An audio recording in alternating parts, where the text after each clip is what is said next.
another Real Talk reaction. This one is for Parks and Rec Season 6, Episode number 15. Hey, don't forget to like and subscribe. Hit the notification bell as well. Don't tell a friend, not at this junction. It's helping us a little bit too much. You know why. Thank you. You can tell people to like and subscribe. Just don't be teasing the algorithm because it gets us strikes. Yeah. All right, a couple comments from episode 14. Executive producer Faye says, great reaction. That was a seriously impressive gift from Leslie. I think my favorite parts of this episode were of April and Donna.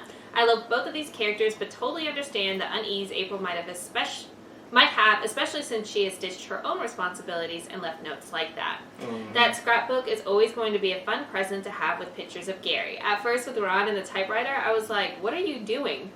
But it got funnier and funnier, especially just sending an FU to Canada. Yeah. Like, he was super committed. Awesome reaction. Love revisiting these episodes of Parks with you guys. Thank you.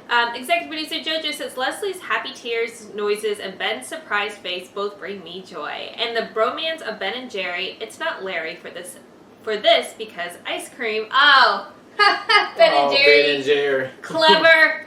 Nice. Clever is a delight. All right, and then executive producer Melanie adds, I think the next set of episodes are so dear to my heart. I hope you guys enjoy them. I'm sure we will. All right, guys, let's jump into episode 15 right now. Okay, Ron, enough's enough. Let's talk plans for Diane's baby shower. Dear God, woman. 3 main activities, baby bingo, baby food tasting, and my personal favorite, baby onesie decorating station. I'm going to make mine look like an astronaut. What are you doing up there in space, baby? Oh, what are you doing up there in space, some gift ideas. I was looking at a very adorable stroller. We already have a stroller.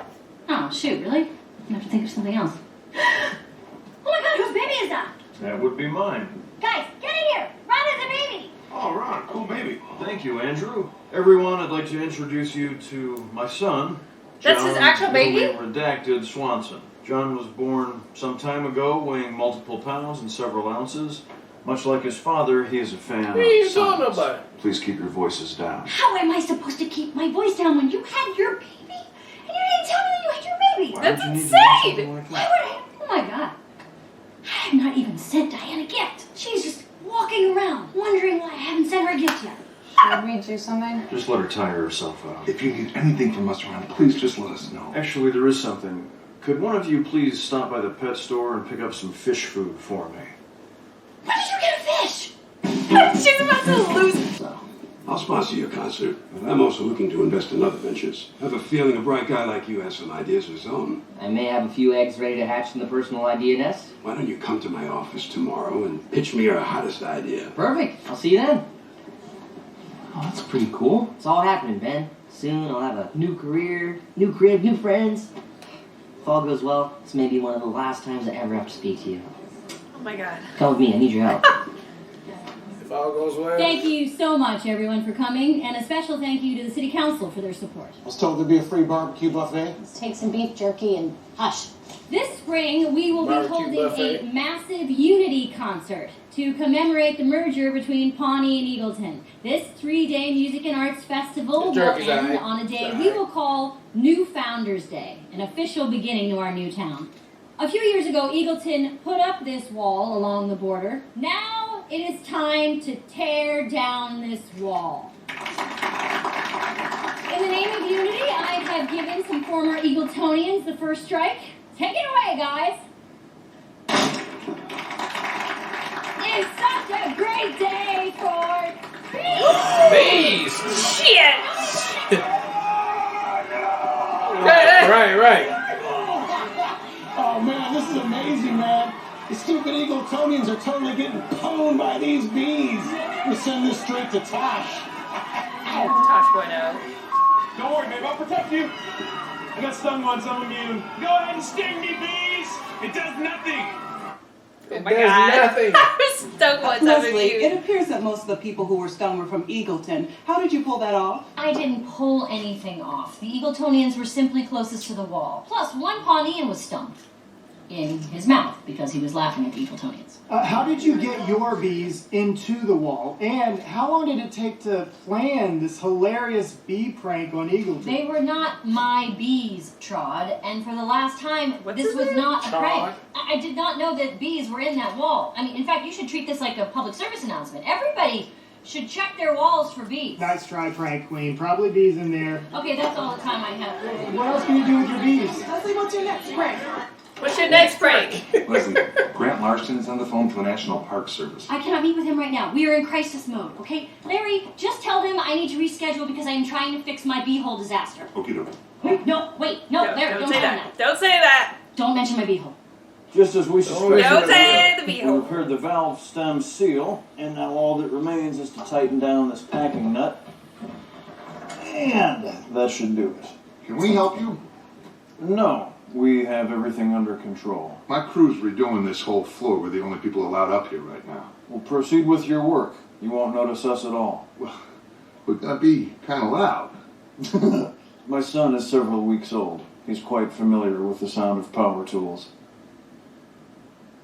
Okay, how about this Beehole one? was so cute. LASIK for fingernails. You cut your fingernails once, you never have to cut them again. All we need is a complicated laser I have no idea how to build. Seems impossible. Alright? Uh-oh. Saltweens. Saltines for tweens. Seems unnecessary. The only business idea I have that's even remotely fleshed out is a restaurant. No way. Restaurants were ranked #1 in Accounting Magazine's Riskiest Businesses issue. That was their last issue before they folded, actually. Magazines are also very risky. Food down from the heavens, and I don't even have anything to pitch him.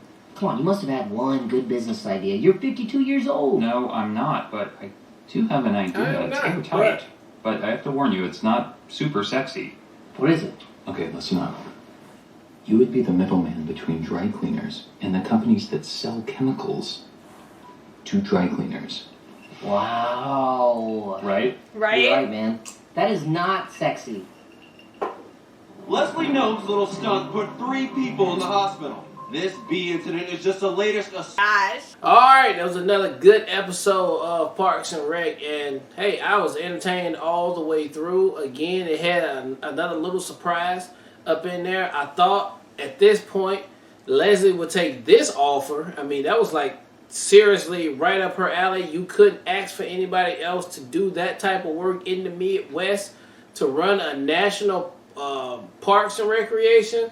I mean, you just can't even give it to her better. But there's still a chance she could take it because, like you said, there's still some time that she can decide. Right. So if she could leave Pawnee on a good note, or leave somebody in charge of Pawnee that she knows that can fulfill what she wanted to do, and then yeah, she'll go off to do it, because I thoroughly believe she needs to go off and go ahead and do something. She's not hitting her full potential. Yes, she is. She is ready for bigger and better. She has proven that. She's shown that she needs to be that person. So I hope that she decides to do that. But man, this episode was crazy with the bees and then the Pawnee and Eagleton. It just ain't working. It ain't go click, man. So I don't know what is to make of what is to come moving forward, but I'm here for all that. But I thought this episode was a good stepping stone to that. And Ron with the baby is just him all day. He found the sweet spot where he can go be alone and just be with the baby, and then do what he loved to do anyway, was just fix shit.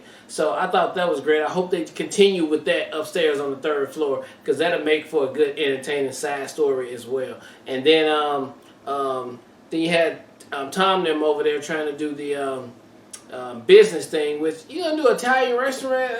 Okay, I mean, we'll see how that go. But I'm glad Tom is, finally getting this shit together and just being like he bossing up in the town. So I just had a lot of fun with this episode. Everything worked for me. It was very entertaining. So I cannot wait to see where we go from here. I loved the opening sequence as far as like Ron already having the baby. Yeah. That is so perfect. Which we all forgot about. So perfectly aligned with his character too. Even when we saw the baby, I was like, whose baby is that? And like Leslie's reaction to it, I legit thought he was gonna break Leslie. Yeah. I thought Leslie's gonna be a hot mess the entire episode, but that was just so sweet, and that like melts my heart to see Ron as a father too, and having all these moments with John was so super cute. The fact that he just keeps calling him John is fucking hilarious to me.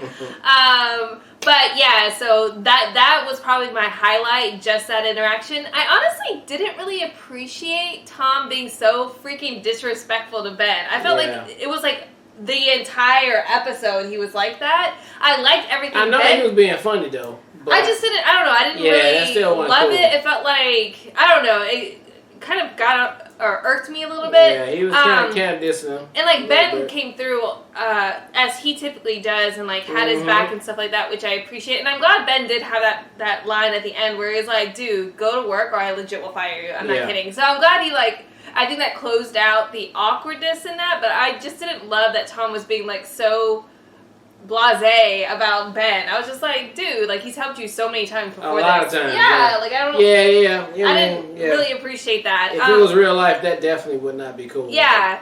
And then with Leslie, I felt just frustrated for her, like, the entire episode. The fact that things keep going wrong. And I thought, like, that whole conversation she had with Ron is obviously one of my favorites, too. Because, again, their friendship dynamic just feels so real. They always come through for each other. They always provide each other such great advice.